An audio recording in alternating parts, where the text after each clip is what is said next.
संशोधन की ऑनलाइन मंच पे आप सभी का हार्दिक है। तो मैं उपस्थित हो गया हूँ फिर से करंट अफेयर्स की श्रृंखला को लेकर। तो देखते हैं पहला प्रश्न क्या कह रहा है कि दक्षिण कोरिया के राष्ट्रपति यून सुक येओल ने दक्षिण कोरिया में इमरजेंसी मार्शल लॉ घोषित कर दिया है। ठीक है, तो कहाँ घोषित हुआ है मार्शल लॉ? दक्षिण कोरिया में, दक्षिण कोरिया में घोषित हुआ। ठीक है, अच्छा एक इसमें नोट आप ले लीजिए कि दक्षिण कोरिया की राजधानी पूछेंगे तो उसको बोलते हैं क्या? सियोल। ठीक है, ये ध्यान रखिएगा। ठीक है, अच्छा मार्शल लॉ को क्या कह सकते हैं हम? मार्शल लॉ को कह सकते हैं हम सेना विधि। ठीक है, सेना विधि।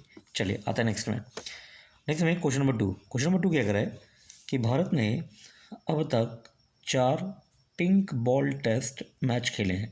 कितने खेले हैं? 4, जिनमें टीम के लिए सर्वाधिक रन विराट कोहली ने और सर्वाधिक विकेट रविचंद्रन अश्विन ने लिए हैं। ठीक है, नोट पॉइंट देख लेते हैं। विराट कोहली ने इन टेस्ट मैच में सर्वाधिक 277 रन 277 रन, जबकि टेस्ट मैच में सर्वाधिक 18 विकेट रविचंद्रन ने लिए हैं। ठीक है, जबकि टेस्ट मैचों में सर्वाधिक 18 विकेट किसने लिए? रविचंद्रन ने। कौन से वाले मैच में? 4 पिंक बॉल टेस्ट मैच में। ठीक है, ये ध्यान रखिएगा, पिंक बॉल टेस्ट मैच है ये। चलिए आते नेक्स्ट में क्वेश्चन नंबर 3 ब्लीडिंग आई वायरस अर्थात जिसे मारबर्ग वायरस को लेकर 17 अफ्रीकी देशों में चेतावनी जारी कर दी गई है। ठीक है, नोट पॉइंट देखते हैं इसका। मारबर्ग वायरस से सबसे अधिक 15 लोगों की मृत्यु कहाँ हुई है? रवांडा में हुई है। ठीक है, अंडरलाइन कर दीजिए, सबसे ज़्यादा प्रभावित क्षेत्र। आते हैं नोट पॉइंट नेक्स्ट में। विश्व स्वास्थ्य संगठन ने इसे घातक करार दिया है। इसमें 5वें दिन से आँख, नाक, कान, मुंह और शरीर के निजी अंगों में खून आ सकता है। ठीक है, किस दिन से? 5वें दिन से। ठीक है, क्या प्रॉब्लम है ये? वायरस क्या है? Marburg virus. प्रॉब्लम क्या है? ब्लीडिंग आई वायरस। ठीक है, कितने देशों में ये चेतावनी जारी हुई है? 17। कौन से देश हैं? अफ्रीकी। सबसे ज़्यादा प्रभावित क्षेत्र रवांडा। ठीक है, इस तरह से पूछ सकते हैं आपसे कि ब्लीडिंग आई वायरस के लिए वायरस जिम्मेदार कौन सा है? मारबर्ग। कितने अफ्रीकी देशों में चेतावनी है? 17। सबसे ज़्यादा प्रभावित क्षेत्र रवांडा। ठीक है, चलिए आता है नेक्स्ट में क्वेश्चन नंबर 4 की ओर बढ़ते हैं। क्वेश्चन नंबर 4 में कह रहा है कि भारत की सबसे बड़ी एयरलाइन इंडिगो ने महिंद्रा इलेक्ट्रिक ऑटोमोबाइल लिमिटेड की नई इलेक्ट्रिक कार BE6E के इस्तेमाल को लेकर केस यानी मुकदमा किया है। क्यों किया वो यार देख लेते हैं नोट पॉइंट में। इंडिगो को इंटरनेशनल एयर ट्रांसपोर्ट एसोसिएशन से 6E कोड मिला है, जिसे वह अपनी इन फ्लाइट सर्विसेज में प्रयोग करता है। देखिए ये जो 6E कोड है, ये कोड गाड़ी में यूज़ कर लिया है किसने?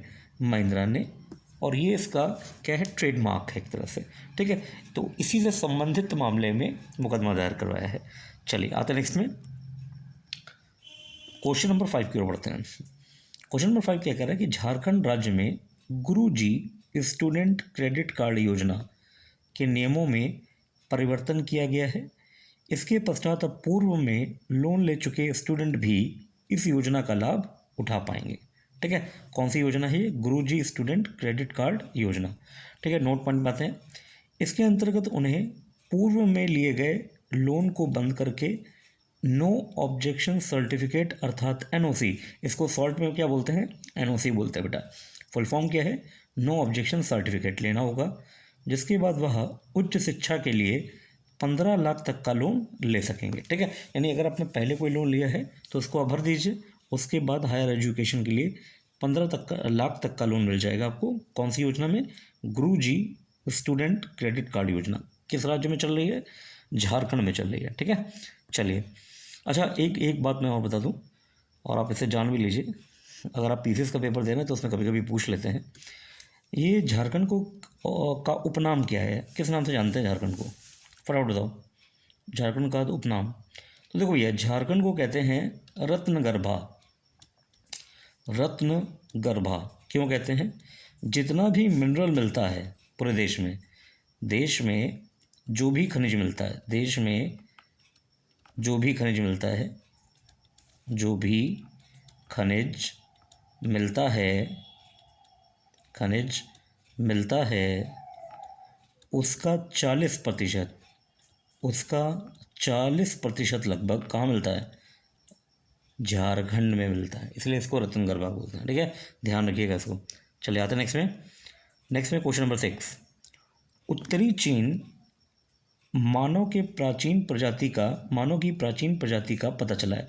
उत्तरी चीन में मानव की प्राचीन प्रजाति का पता चला है जिनकी खोपड़ियाँ होमो सैपियन से बड़ी होती थी। ठीक है, तो ये शोधकर्ताओं ने जब इसे खोजा तो उन्होंने बताया कि एक और प्रजाति है जिसकी खोपड़ियाँ होमो सैपियन से भी क्या होती थी? बड़ी होती थी।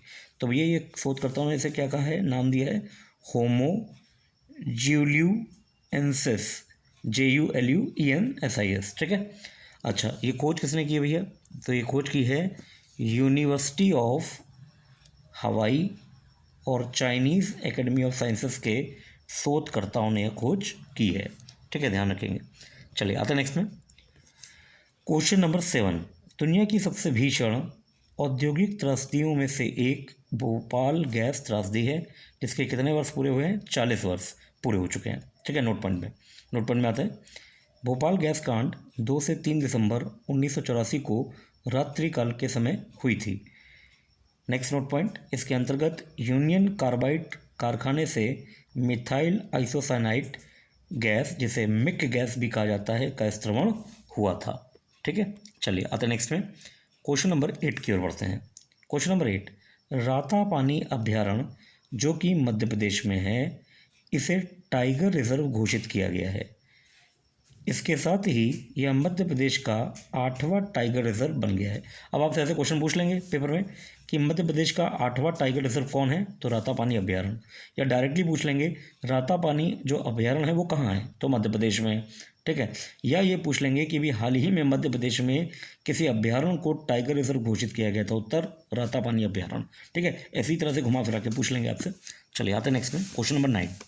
क्वेश्चन नंबर 9 भैया क्या कह रहा है? कह रहा है सेंट्रल ब्यूरो ऑफ इन्वेस्टिगेशन यानी CBI के पूर्व निदेशक विजय शंकर जी का हाल ही में क्या हुआ है?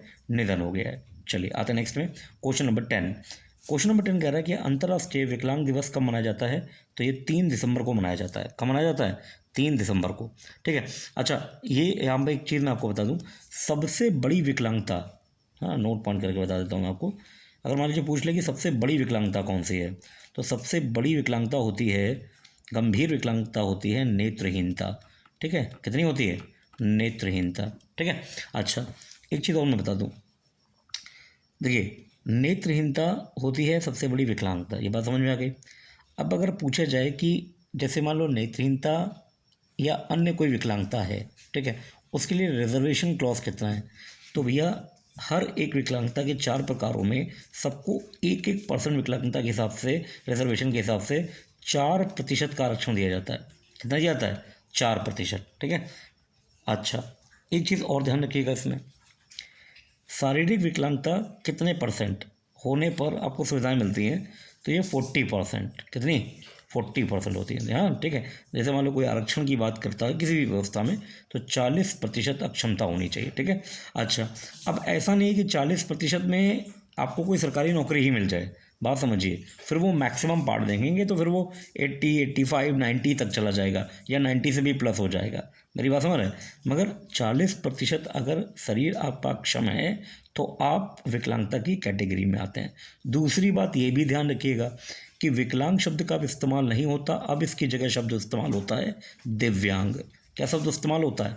दिव्यांग। ठीक है, चलिए आते नेक्स्ट में क्वेश्चन नंबर 11 की ओर। बेटा आज का अंतिम प्रश्न है। अंतिम प्रश्न जो है उससे पहले मैं आपको ये बता दूं कि भाई आपको करना क्या है, आपको पढ़ना है, चैनल को सब्सक्राइब करना है, लाइक करना है और शेयर कर देना। ठीक है, इतना तो कर ही दोगे भाई।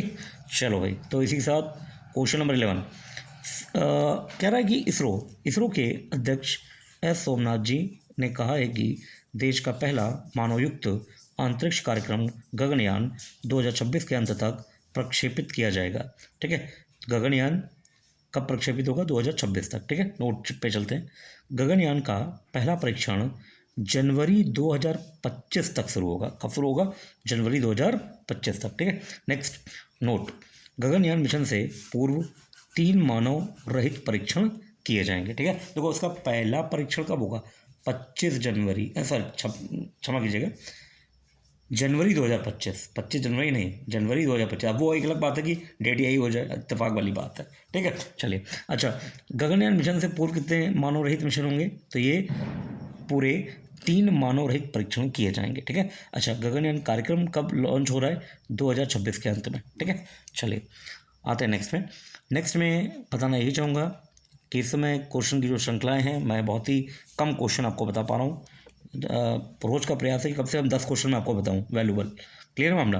फिर धीरे धीरे इसकी गति को भी बढ़ाते हैं और क्वेश्चनों की संख्या को भी बढ़ाते हैं।